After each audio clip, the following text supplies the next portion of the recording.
Паспорт, ну это проще. Можно Ну и как? Работает? Да.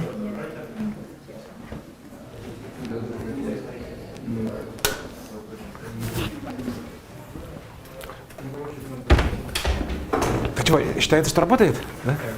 Я просто проверить не могу. А? Надо, чтобы кто-нибудь проверил. Ну да. Все могу. Как, Леня? Работает, да? Ура. So let's start. And today we will consider some simplest examples of Hilbert schemes, namely Hilbert schemes of points. I will only sketch some arguments, so it will be less detailed than used to be. The first case is when C is a smooth curve.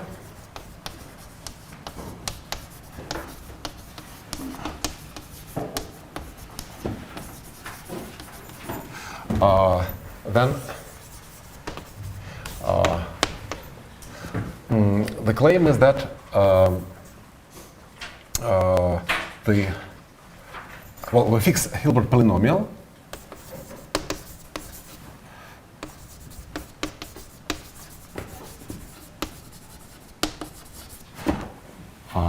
phi R is just a constant E. Or maybe even M is better. Then the corresponding Hilbert scheme,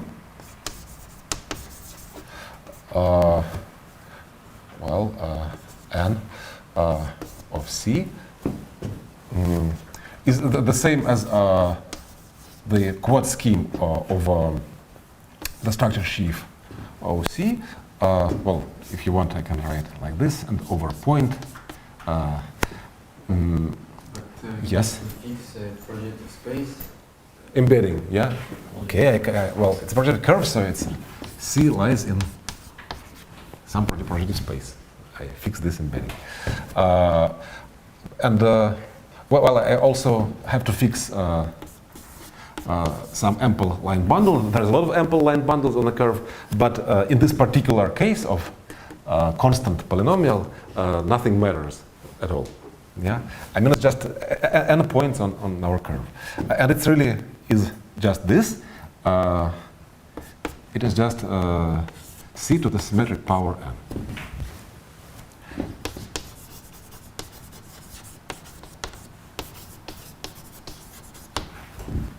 And the proof here is evident because what we're classifying? We're classifying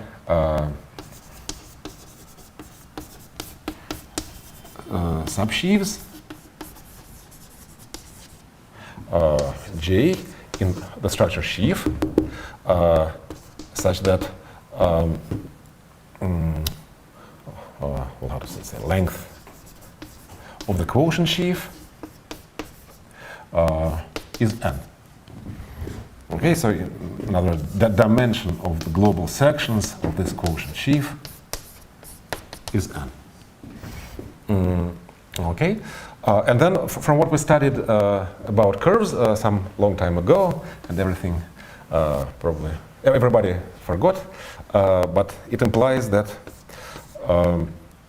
J is necessarily OC of negative D, where D is effective divisor of degree n. Okay, well, that's it. So the effective divisors of degree n are just n tuples of points, so they give us the symmetric power. And although the symmetric power is smooth, it's particularly smooth, and dimension is n.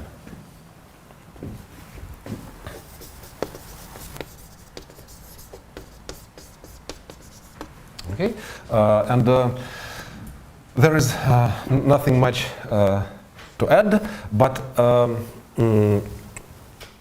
still there is sort of support morphism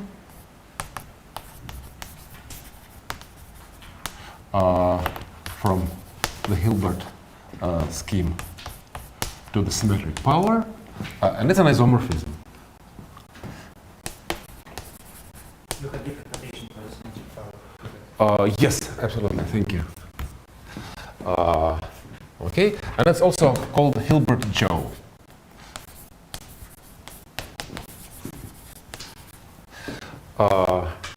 Because it is a morphism from Hilbert scheme to Chow variety.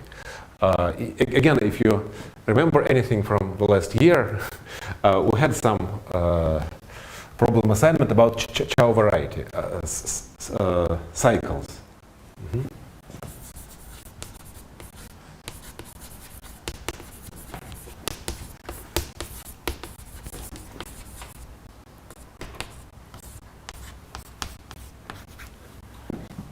Okay. So in this case, there is no difference. Hilbert scheme is the same as Chow variety. But in our next example, let's call it pi. In our next example, there will appear a difference. So our next Hilbert scheme does not depend on M. in this particular case, yes, when it's just Hilbert scheme of n points, because when you twist by any ample line bundle, the sections are still the same. In general, it does depend, but in this particular case, doesn't. And on the dimension of this probability space also doesn't. Oh, yeah, it only depends on the curve itself. Yeah. In principle, well, it always depends on the variety itself, but equipped with a very ample line bundle. The very ample line bundle is the same as a projective embedding. You just restrict O of 1 to your subvariety. I forget how it depends on L. Well, the phi of R is the Euler characteristic of twist by rth power of L. Okay, so now S will be a surface, again a smooth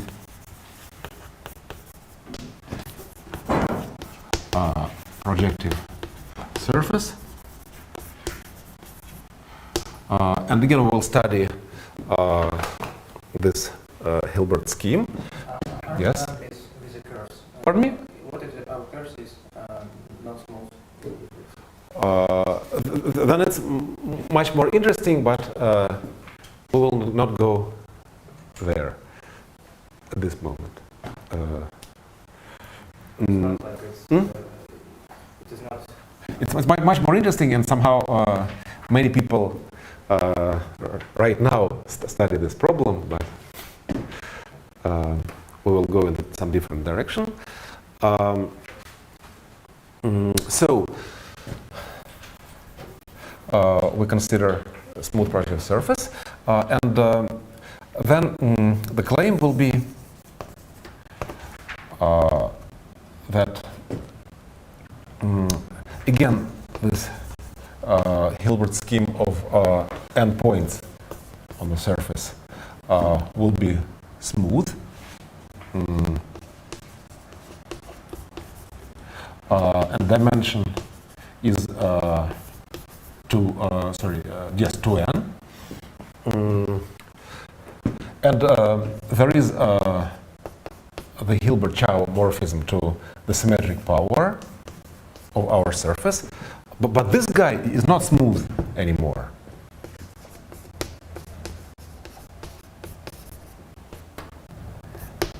So this is a resolution of singularities.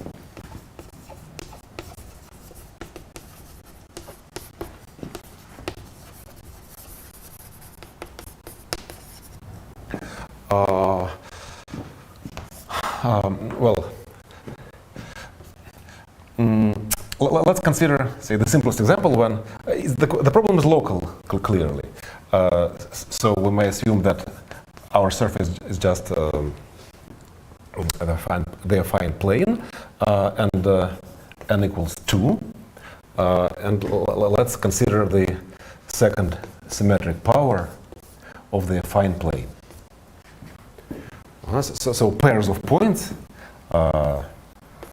x and y, up to permutation. And then we can introduce some change of coordinates, namely using that this is a group, the additive group in this two-dimensional vector space. So we can consider the sum of those two, and it's clearly invariant under permutations. So it's a nice coordinate. Say z equals x plus y, and well, I could have said that another variable, say t, equals x minus y, but this is bad because under permutation, this will change the sign, right? So this is wrong. But instead, what we see is that the second symmetric power of the plane is a2 with this coordinate z times a2 modulo plus minus 1. Yeah, so this coordinate t is only well defined up to the sign. And now this is clearly non-smooth. And probably everybody knows what is this. So maybe somebody can tell me.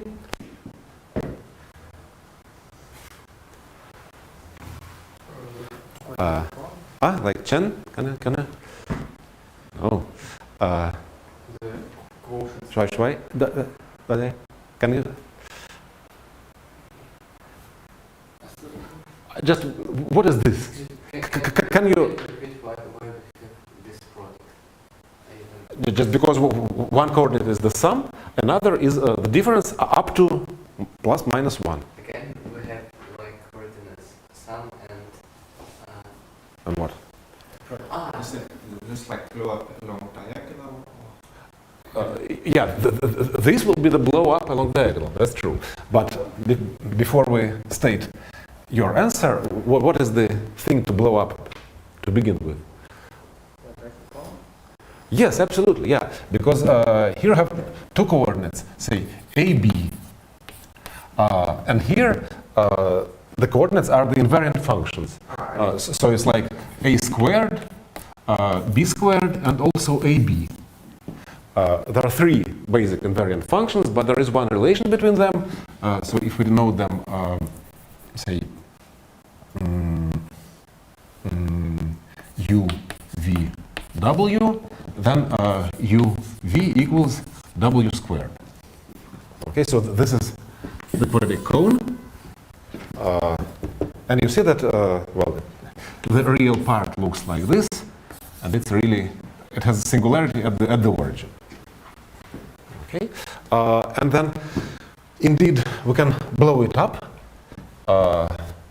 So there is this resolution, a2 symmetric square resolved is the, well, is a2 times the blow up at the origin of this quadratic cone.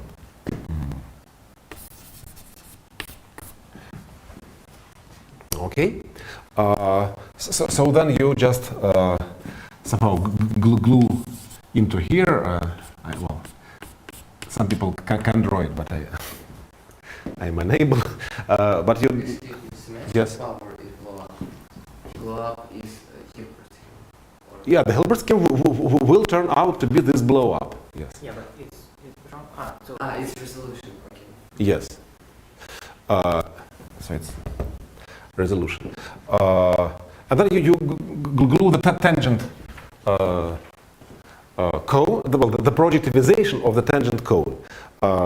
So it will be a quadric, but the quadric in P2 is just P1. So the exceptional divisor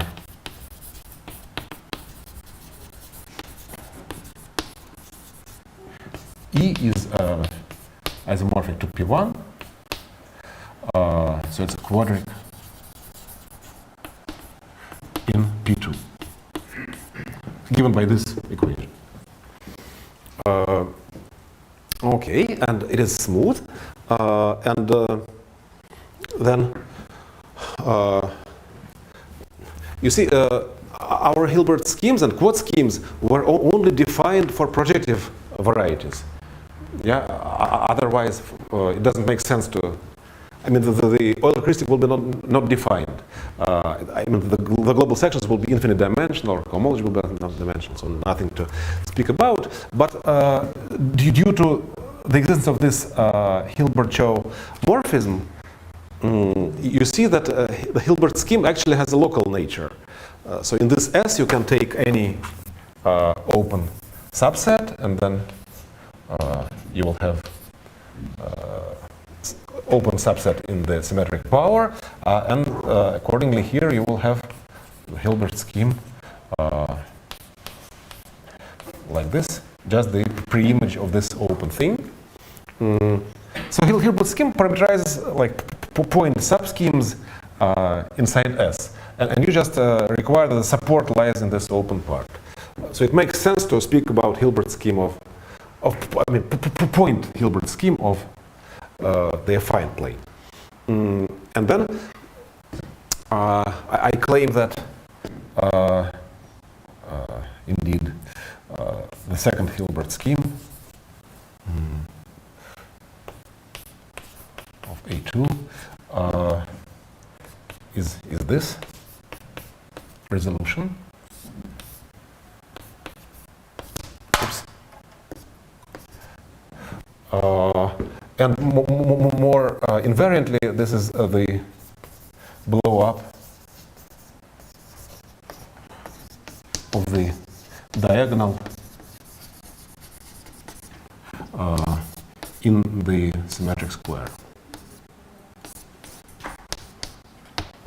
Okay, and let me not prove this, but let me just find the pre-image of the diagonal. So I will check that the pre-image of the diagonal of any point of the diagonal is just P1.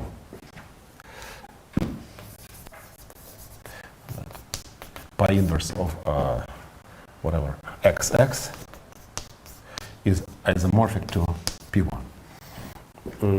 And why this is so?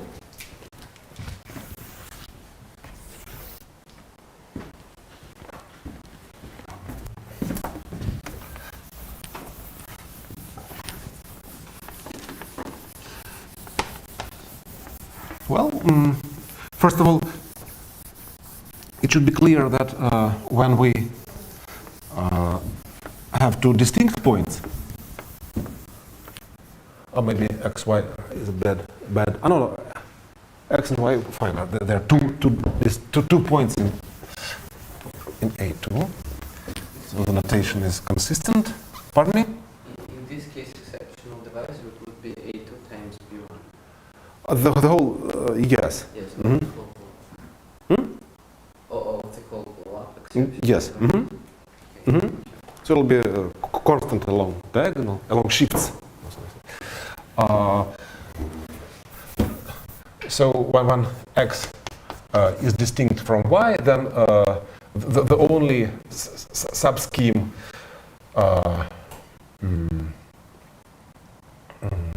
well, how to say,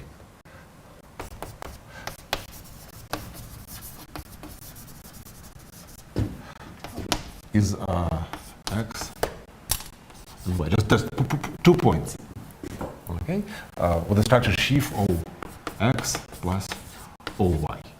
That's the structure sheaf.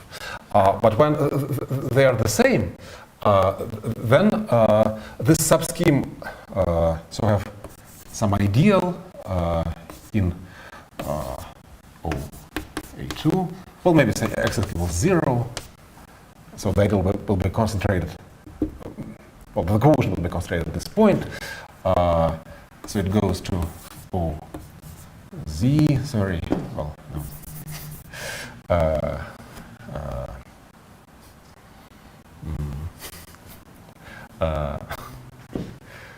Maybe W. So where W is our subscheme.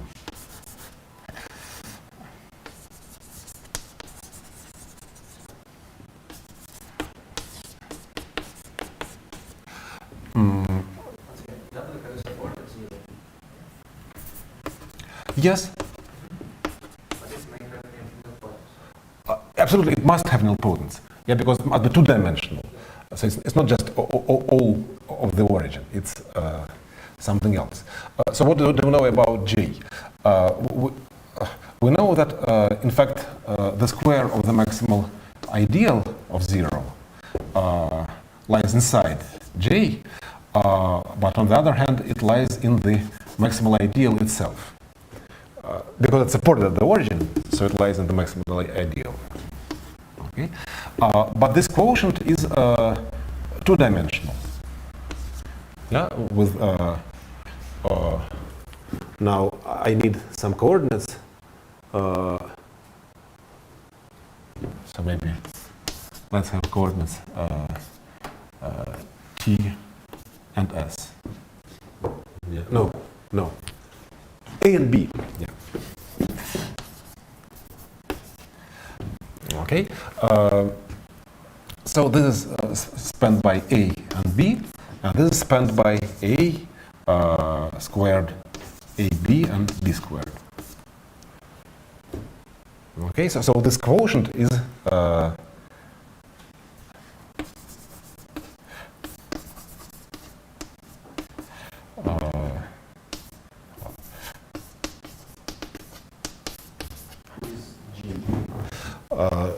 J is the defining ideal of our subscheme.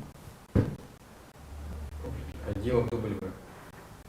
Yes, absolutely. Okay, and well, it lies in O. So this quotient is two-dimensional. So this quotient must be one-dimensional. Okay,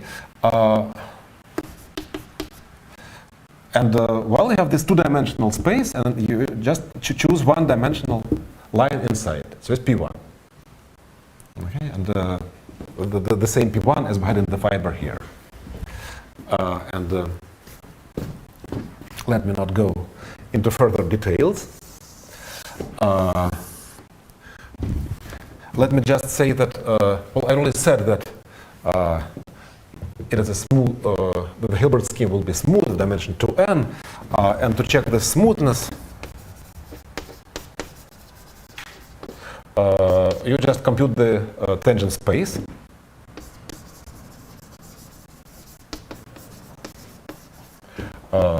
T at some point W, and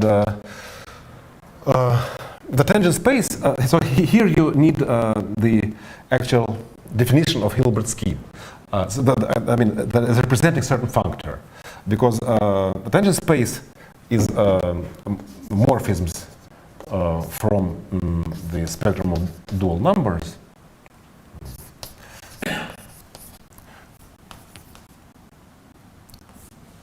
Into our Hilbert scheme, from this into our Hilbert scheme. But we know that Hilbert scheme represents certain functor, so this will be some families over the dual numbers, and if you just think a moment about what it says, you just have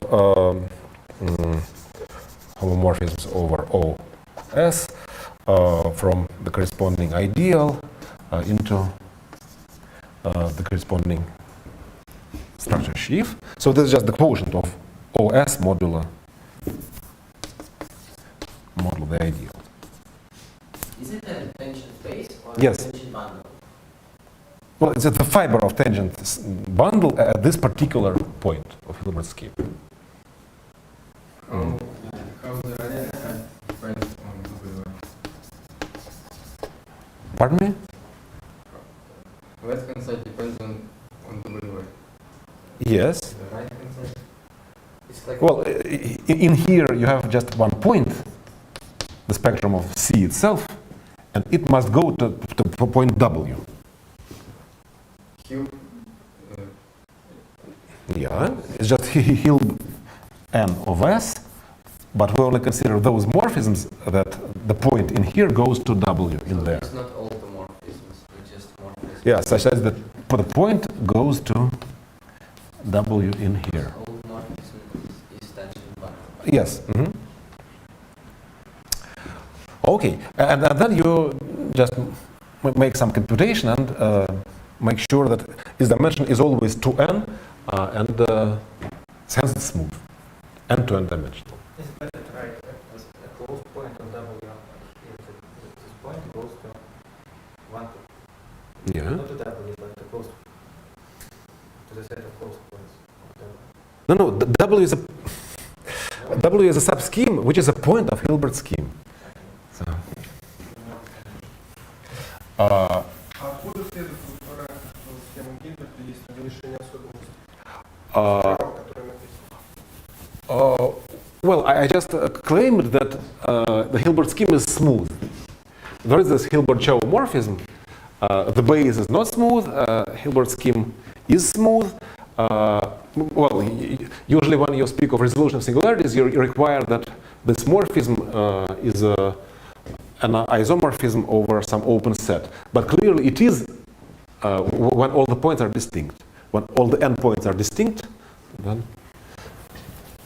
so away from all the diagonals, this morphism is an isomorphism.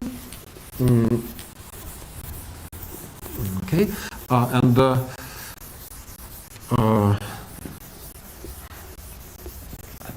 this is very nice, and in fact, the niceness somehow stops here. So, for example, if you consider Hilbert schemes of points in something three-dimensional, then it will not be smooth anymore. Say in A3, in the affine three-dimensional space, the Hilbert scheme of points will not be smooth in general. Well, no, but no, we'll prove not much, but let me somehow make contact with what we studied a year ago in invariant theory class. So some invariant theory construction of the Hilbert scheme of n points on the plane. Okay, and to this end, we will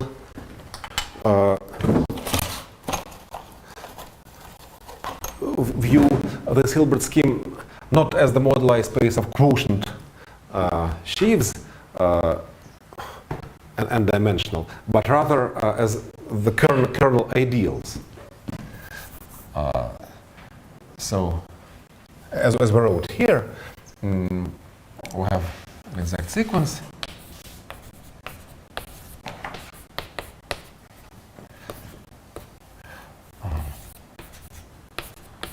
Like this. And technically, it will be convenient to still think of A2 inside, as lying inside of projective space. So let's rewrite it in this way. Sorry.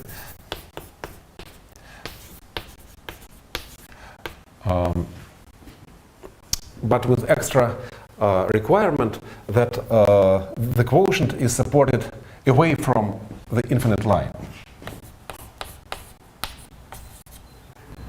Okay, so the complement to the affine plane is some infinite projective line, and we require that this is the quotient is away. So in other words, that if we restrict to this infinite line, this morphism becomes an isomorphism.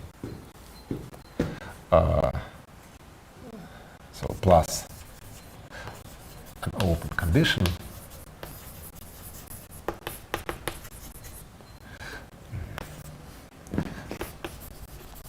that alpha restricted to the infinite projective line is an isomorphism.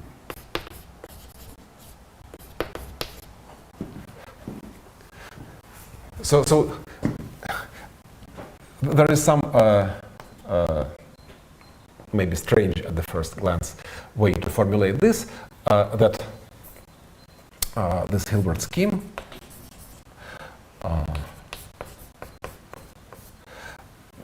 is the moduli space of well, say, ideal, well, just subsheaves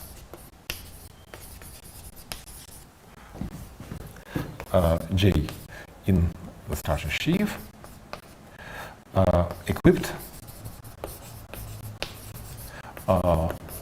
with a trivialization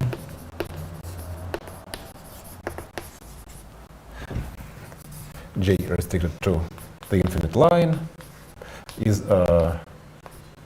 isomorphic to the structure sheaf restricted to the infinite line. Okay, and also you need to remember this n somewhere, and well, it's the codimension of this subsheaf, but topologically, this n is the second Chern class of J. And this way we make contact with another course of topology we had like what, 2 years ago, right? 2 years ago. Okay.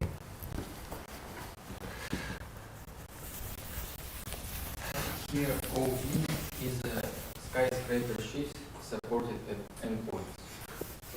But these endpoints could merge, yeah? Like what we had in our example. So we only know that the dimension of global sections of OW is n. And it's equivalent to this requirement. So the ground field is C. Yeah. But it doesn't matter much. Chern classes are defined from Yes, there is a way to define Chern class in arbitrary setting over finite field, for example. But C is perfectly fine with us. Okay. So we will eventually prove this, maybe next time. But let me formulate a more general. I didn't even formulate even this claim yet. But let me formulate. Let me finish the formulation in more general setting. So you see that this ideal J is it's a subsheaf in the structure sheaf, so it's automatically a torsion-free sheaf, and also it's automatically isomorphic to the structure sheaf away from some endpoints. So it's generically isomorphic, so it has generic rank 1. And what I want to say more generally is about arbitrary generic rank.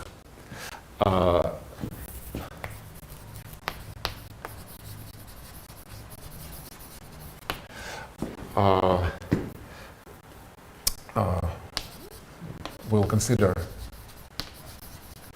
the moduli problem for torsion-free sheaves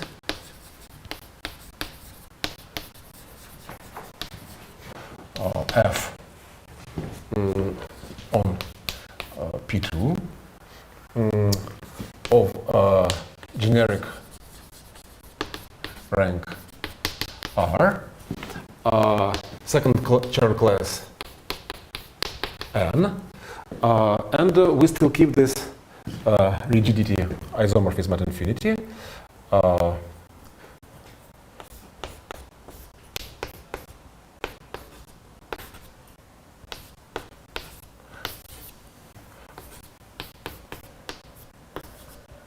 This.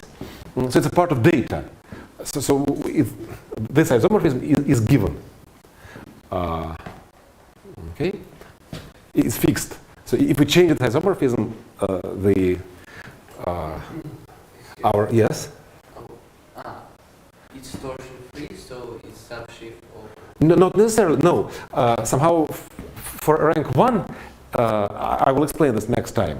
Well, from this, you can deduce that it extends over the whole P2 as an embedding from F to the structure sheaf.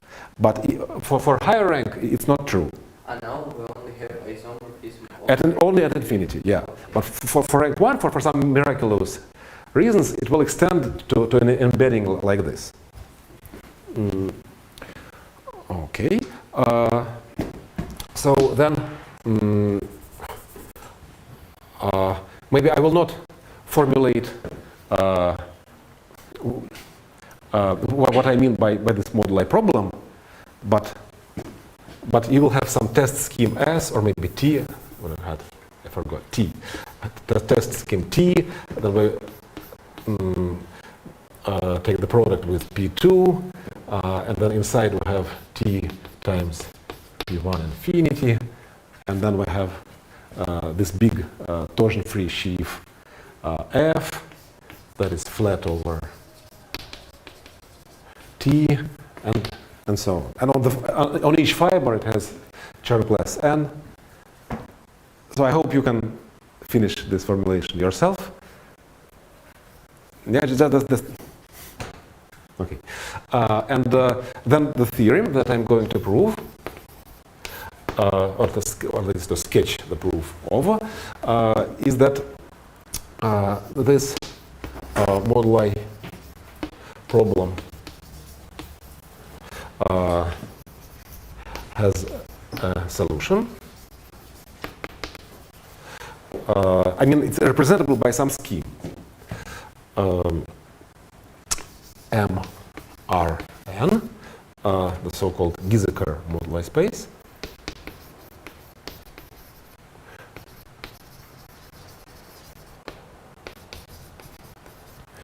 And this solution is, in a sense, rather explicitly constructed in the following way. So if you never have seen anything like this, I guess you will not be happy. I mean, it is the first thing that comes to mind about algebraic geometry, that the objects are some spaces given by explicit equations, like embedding into some particular space and explicit equations. But not necessarily, for example, Grassmannian. It does have Plücker embedding with explicit Plücker equations, but we never needed it, essentially. Yeah, the whole year we spent without knowing this, but we just had this Grassmannian variety, and it was useful and buildable by itself without embedding. And so the answer I will formulate is not an embedding, it's some other construction, rather as a quotient, not as a subspace of something, but as a quotient of something. So. Could you say what is the generic rank? Generic rank is the rank at almost any point. Can jump. Yes. Yeah, for example, yeah, that's a very good question. So let's consider this maximal ideal of point 0 inside OA2. Then clearly the dimension of any fiber, well, maybe let's call it J. So J X dimension is 1 for any point X away from the origin.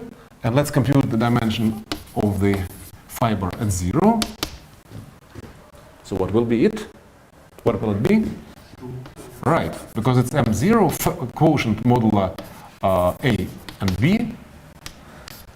And it's C2. Okay, so though somehow the sheaf itself is smaller than the structure sheaf, but the fibers jump. Quotient over A is squared. Well, okay. A times M naught plus B times M naught. Okay. Вложение почему не обязательно послойное вложение? Yeah. It's good we we realize this at least at this point. Yeah. The same for curves. The same happens for curves. Like you can have OC of minus point is embedded into OC, and again, if you just compute it at the level of fibers, then the fiber of OC at point E, at point E will go to 0. Yeah. Just by the very definition. It is one Huh? dimensional. Hmm? It is one dimensional. Yeah, it is one dimension. In this case, it is a locally free sheaf of rank 1. Just a line bundle. All the fibers are one-dimensional, but still this embedding of sheaves at the level of fibers induces 0 at point E. That's the said reality. Yeah? Because there's multiplication by this coordinate at this point. The multiplication by this coordinate has 0. At the level of sheaves, it's embedding. At the level of fibers, it's 0. Я просто думал, что там точность последовательности пучков можно проверять. Stockwise. Not five. Stockwise, right? Stockwise, yeah, right. Okay. So, it was the question about generic rank, and now I formulate the answer to this moduli problem. We consider the auxiliary space M. It lies in the endomorphisms of V plus endomorphisms of V plus V plus V star, where V is n-dimensional vector space. Sorry. No, I'm sorry. It's for Hilbert scheme. Sorry. In general, I should say plus homomorphisms from W into V plus homomorphisms from V into W. And here W is C to the R and V is C to the N. So this takes care of your rank, and this V takes care of your Chern, second Chern number. And here you have a M is a model space. no I and here J. And M is given by the equation that AB minus BA plus IJ is 0. Yeah, so the composition IJ is an endomorphism of V, right? So this is the equation of M. And now there is an action of well, also let us. This is a closed, well, closed equation, but there's also some open extra condition.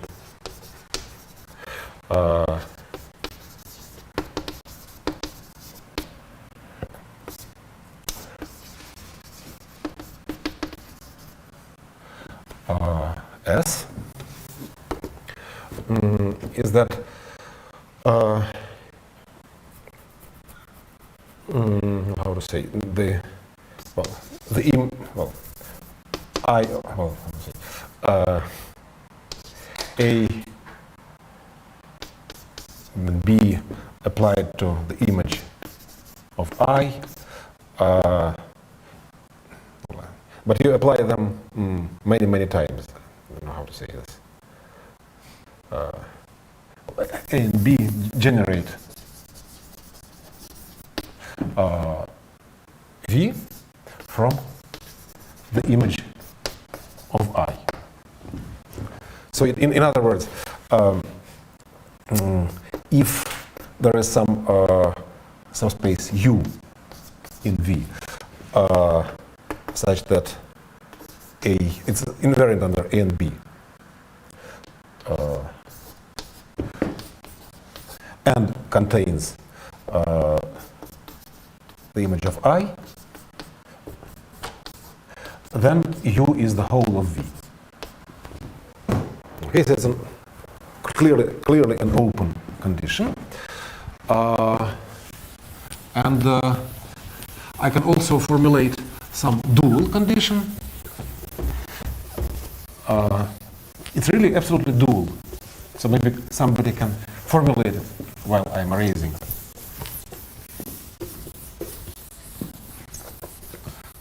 So it is a condition about J.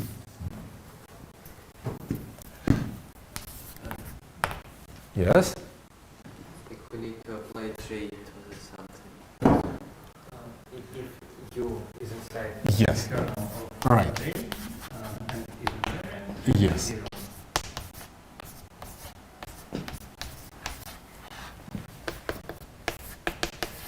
Absolutely, thank you. Okay, and last year we had some notions, and S was stability with respect to determinant inverse, and S dual was stability with respect to determinant character. The character of the J Of GLV, yes.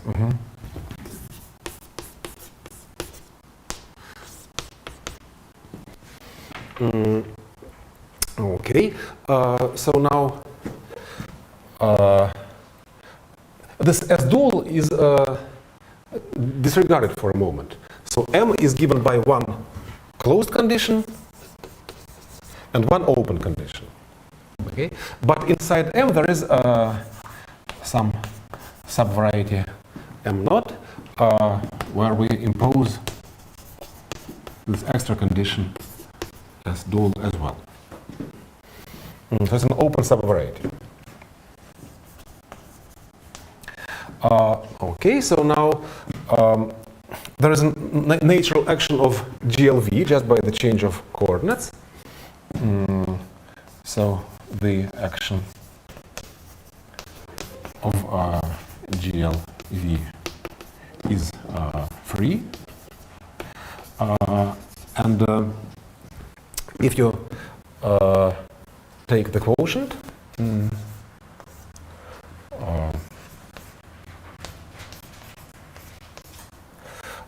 and in the terminology of last year, it is the GIT quotient with respect to that inverse.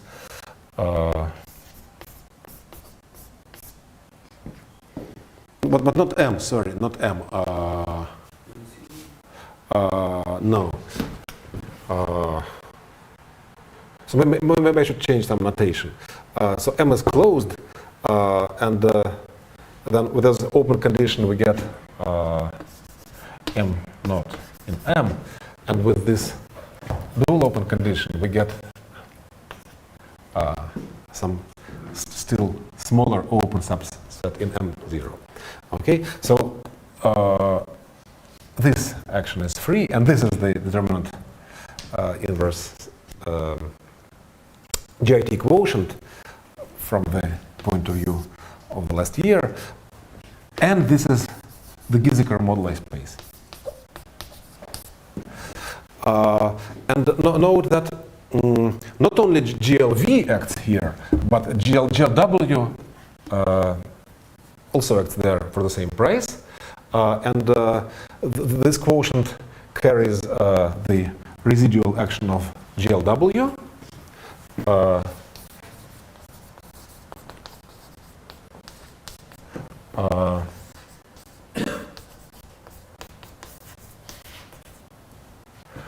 And this action is just the trivialization change here.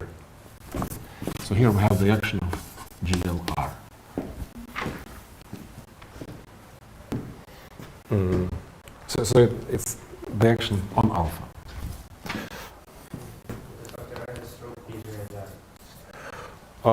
Through PGLR, why? Because this is a structure shape of P1. So what? No, it's action on not the. There's also some action on P1. That's true, yes, but we disregard it now. The action on P1 comes from the fact that we have two copies of endomorphisms here. Yeah. Okay, and the Points of this GIT parameterize this shifts F flat shift. yes, absolutely, yes. That's what I say. The Gieseker moduli space is this quotient, and I introduced still smaller subset that is also invariant. And what I want to say is that this open, sorry, yeah.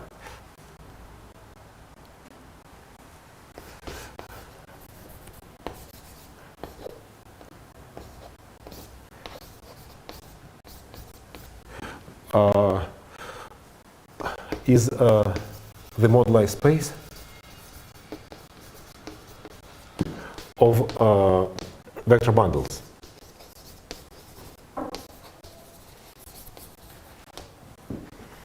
Yeah, so we started torsion-free sheaves, but among them, in principle, you may have some vector bundles.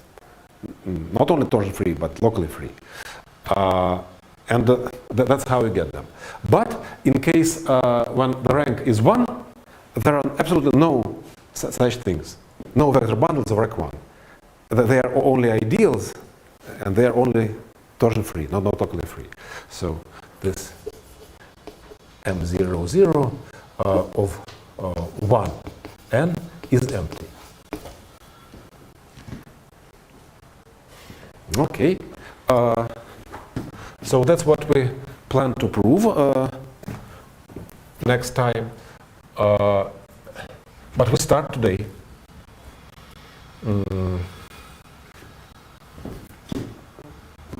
Yeah, maybe we'll never need this today.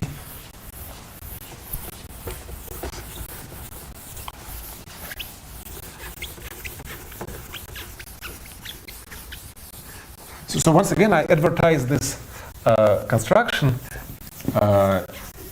in the modern algebraic geometry. It is considered very, very explicit and sort of ideal. There could be nothing better than this. This is the best possible solution. Though you don't get equations, well, some embedding somewhere with it, like quasi-projective embedding. So in fact, this scheme is not just from many points of view. It has no chance to be projective, as opposed to schemes we studied last time. It's quasi-projective. It's not affine by any chance because it contains P1s. So it's not projective, not affine. It's quasi-projective, but still it has no good projective embedding, quasi-projective embedding with explicit equations. This is the most explicit way to think about it. So let's start proving this.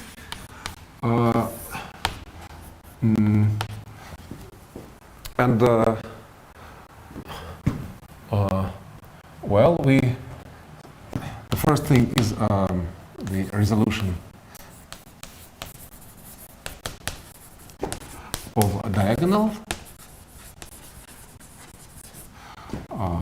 O delta, where delta is the diagonal in P2 times P2.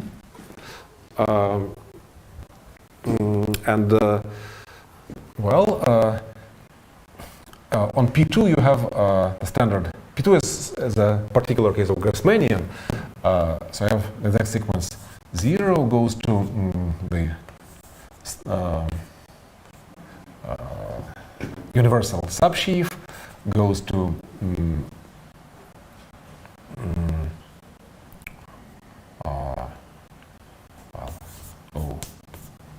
P2 tensor C3 goes to the universal quotient sheaf. Okay, and this universal subsheaf is what is called O of -1.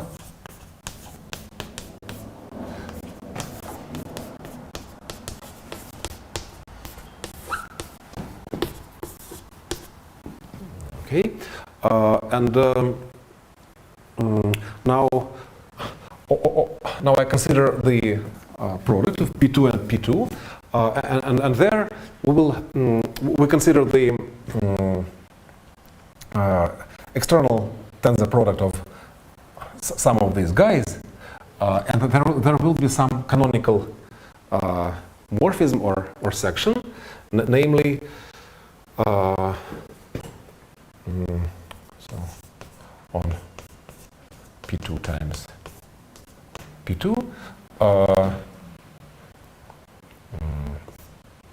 there is canonical morphism from the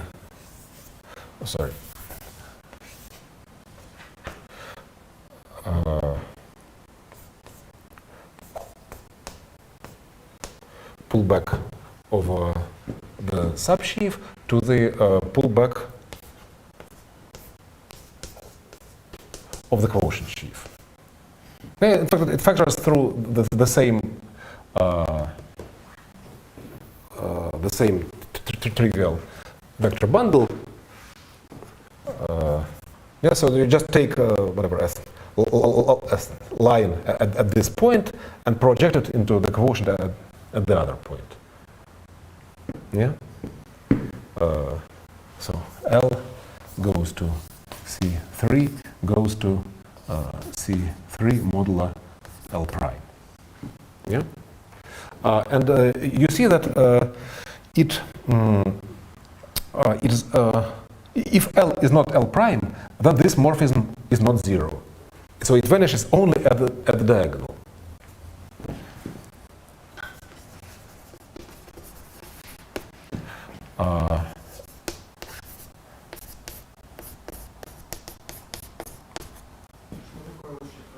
Pardon me? L here?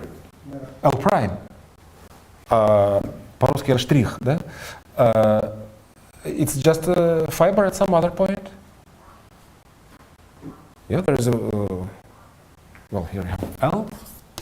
Here you have L prime. S is O of -1. Absolutely, yes.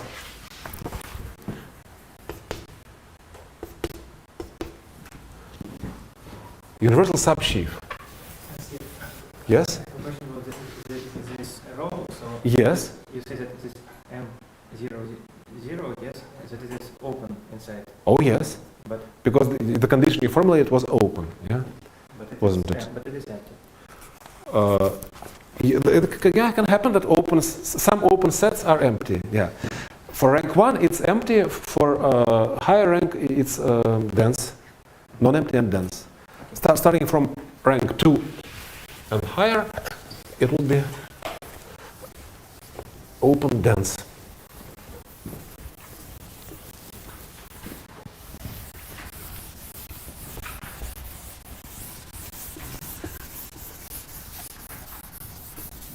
All the bundles are from O of M. Pardon me? Yes, so O of M does not have Chern class M. No, by no means. It has a wrong first Chern class. The first Chern class from this condition of triviality and infinity must be 0. So there is no easy elementary way to construct all those vector bundles. And so this theorem is essentially due to Barth. I already erased it, but whatever. In 70s, and it was a very big success at the time, because people always wanted to classify or construct vector bundles on, at least on projective spaces, but it was a difficult problem. And this is a very explicit. Yes, so far I didn't say how to prove this. For example, how given this linear algebra data to construct a vector bundle. But maybe we'll get closer to this eventually. Okay.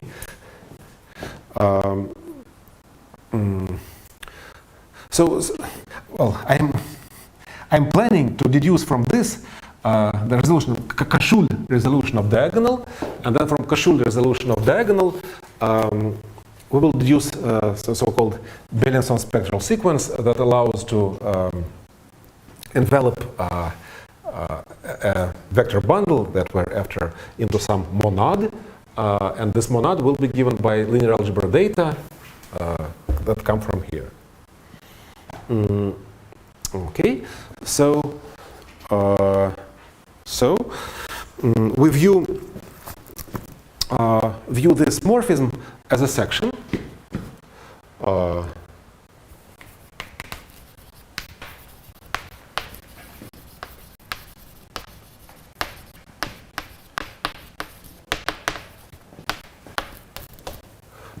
So we dualize this guy and keep that guy. So we get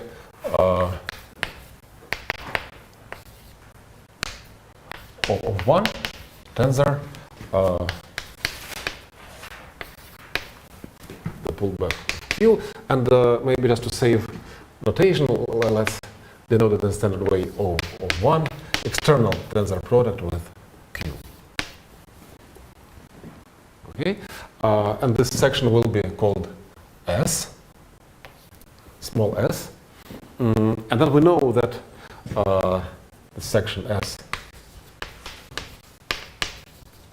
vanishes at diagonal, and it can be checked that it is transversal, so to say, to the diagonal.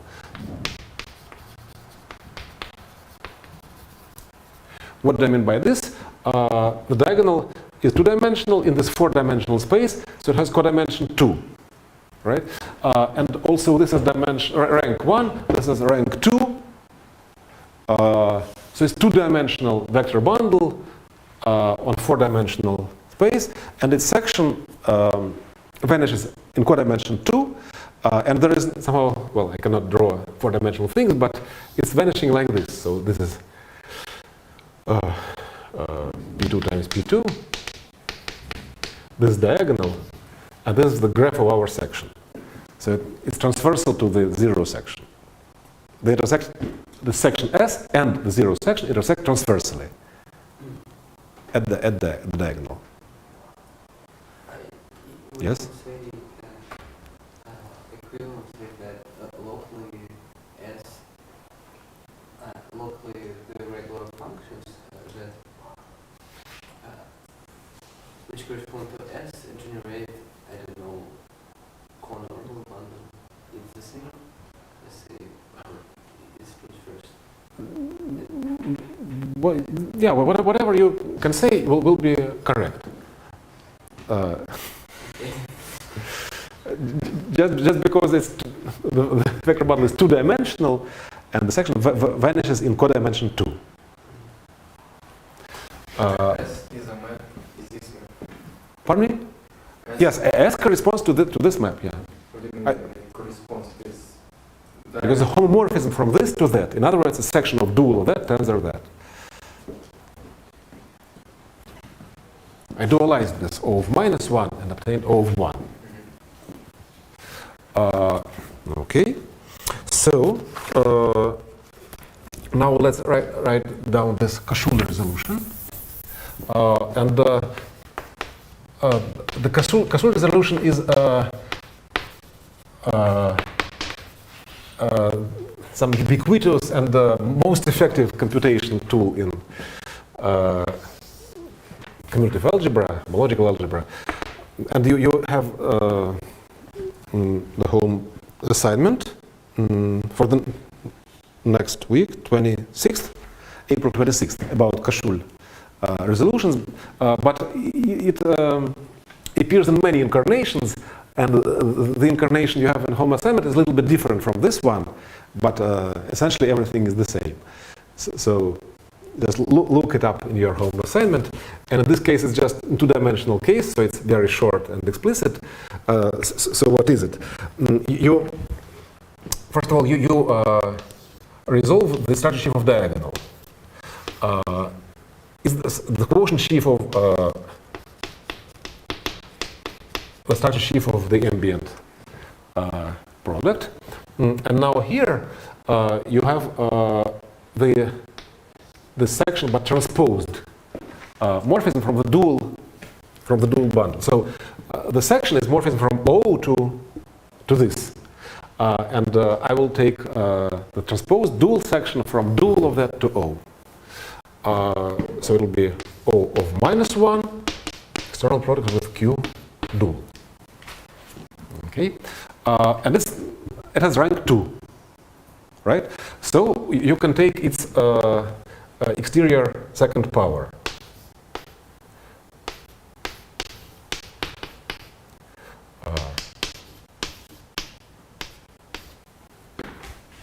Okay, it will be rank 1. That's to the two-dimensional bundle. Second exterior power is one-dimensional. By the way, we'll immediately compute it. And here you have just exterior product with S, but again transposed. Okay, and I claim that because S was transversal, this is really an exact sequence of sheaves.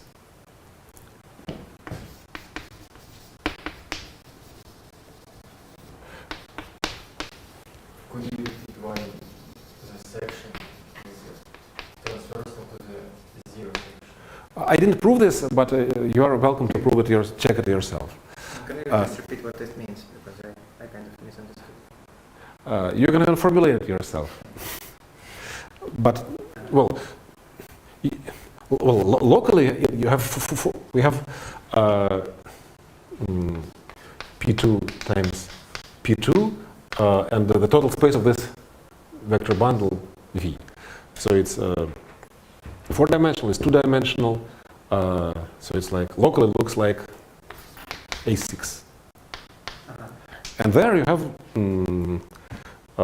the zero section, which is 4-dimensional, and this section S, which is also 4-dimensional. And that I am absolutely sure that you can formulate the meaning of two 4-dimensional subspace in 6-dimensional space being transversal. Yeah. Tangent spaces span the whole thing. Yeah. Fine. So let's compute this exterior square. Well, what is the exterior square of? It's the exterior square of Q dual twisted by -2. Right, absolutely. So it's O of -2 external product with exterior square of Q dual. And let's compute exterior square of Q dual.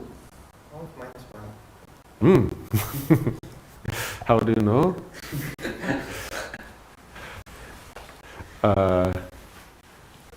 So, Vanya, can I compute? It's true that it's O of -1, but why?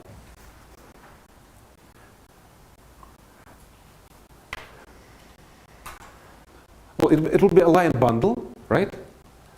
Because it's exterior square 2-dimensional bundle, and we know all the line bundles. They're all of the form O of something. So it's enough to compute this something, and the something is just degree.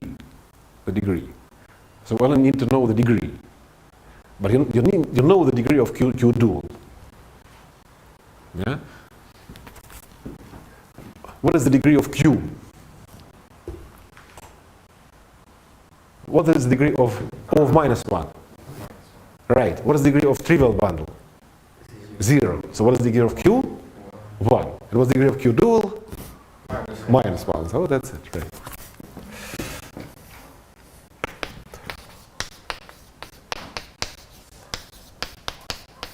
Okay. Pardon me? To apply the top exterior power to this exact sequence of minus 1 of c cubed to q. Yes? To apply the top exterior. In order to find. Yeah, Yeah, fine. Mm-hmm. you just take it and. Absolutely, yeah. Mm-hmm. Okay.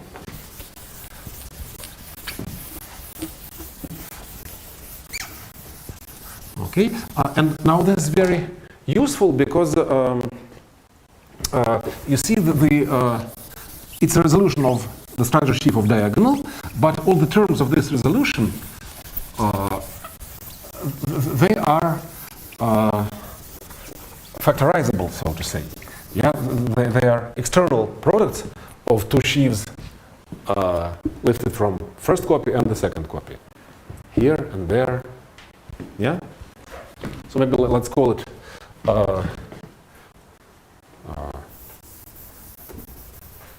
C0, well, C negative 1, and this is C negative 2.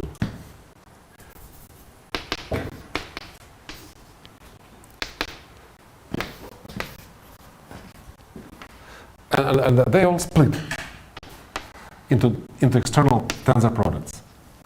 In particular, say, in Grothendieck K group, you see that the class of diagonal is split. Yeah, it's the product of identity is product of these two, and the product of these two, and their linear combination. But C0 does not split. It is not factorizable. How do you mean? It's O times O. It's O. Times O. Yeah. So nothing like this could possibly happen for say, higher genus curves. Yeah, the say elliptic curve O diagonal. Well, in the K group of elliptic curve times elliptic curve is not a finite linear combination of factorizable classes. Okay, and for any higher genus curve, and for any higher genus surface, so to say, general surface. So it's something very, very, very specific. It also works for some other surfaces, like P1 times P1, for quadric, for example. But otherwise, it's very specific. And now we'll have to stop, but the next time for a torsion-free sheaf F, as we wanted to study, we apply something very stupid. We say that F is equal to the following thing. We first lifted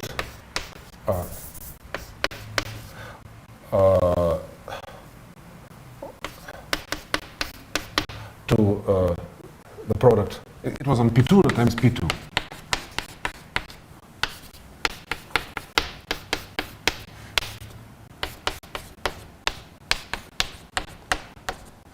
And inside we had diagonal. Like U. Or maybe even delta. Sorry. So you lift it there, you received it to diagonal, and then you push it forward like this. Okay, and nothing happens. Yeah, you start from F, and you obtain F for trivial reasons. Okay, and the same is true. The same is true. Well, in derived category. I apologize for these words.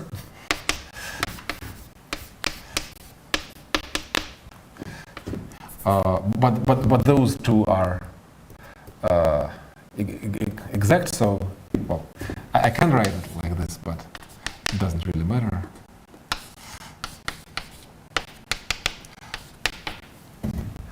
Okay, but in derived category, you can replace your diagonal by its resolution, like this, and then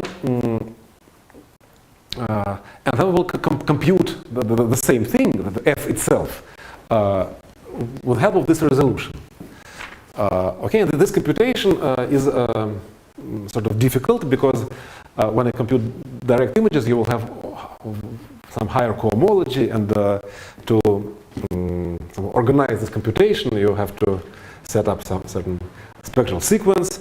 But the specific of our situation is that this spectral sequence will collapse immediately and will give some linear algebraic presentation of f for free.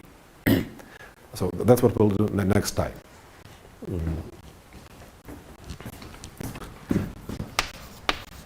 think at least here some product is R. This second row. Here? What is it? Yeah. It just derived from. Yeah.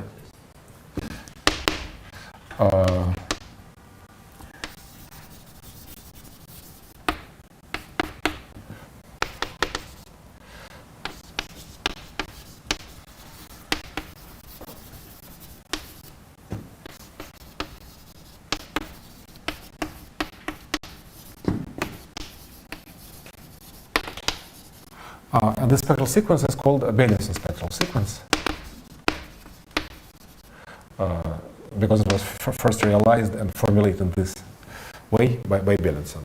Though Barth proved his theory before Beilinson, but this elegant way is due to Beilinson. Yeah, and when we realize this, we immediately obtain.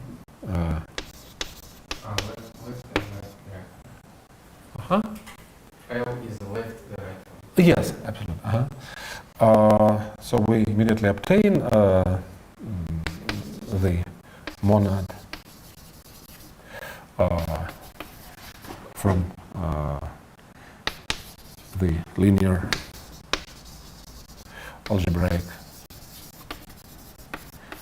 data of M. Okay, so that's what we'll do next time.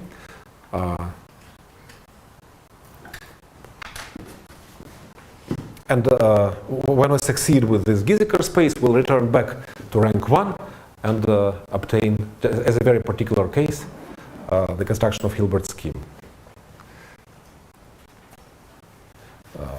But for Hilbert's scheme, it could be done in more elementary way, but for higher rank vector bundles, it was some big success, like 40 something years ago.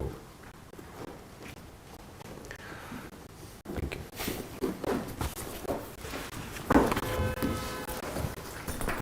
Can I ask some Yes. general questions on Yes. Hilbert schemes? Yes. Does it have some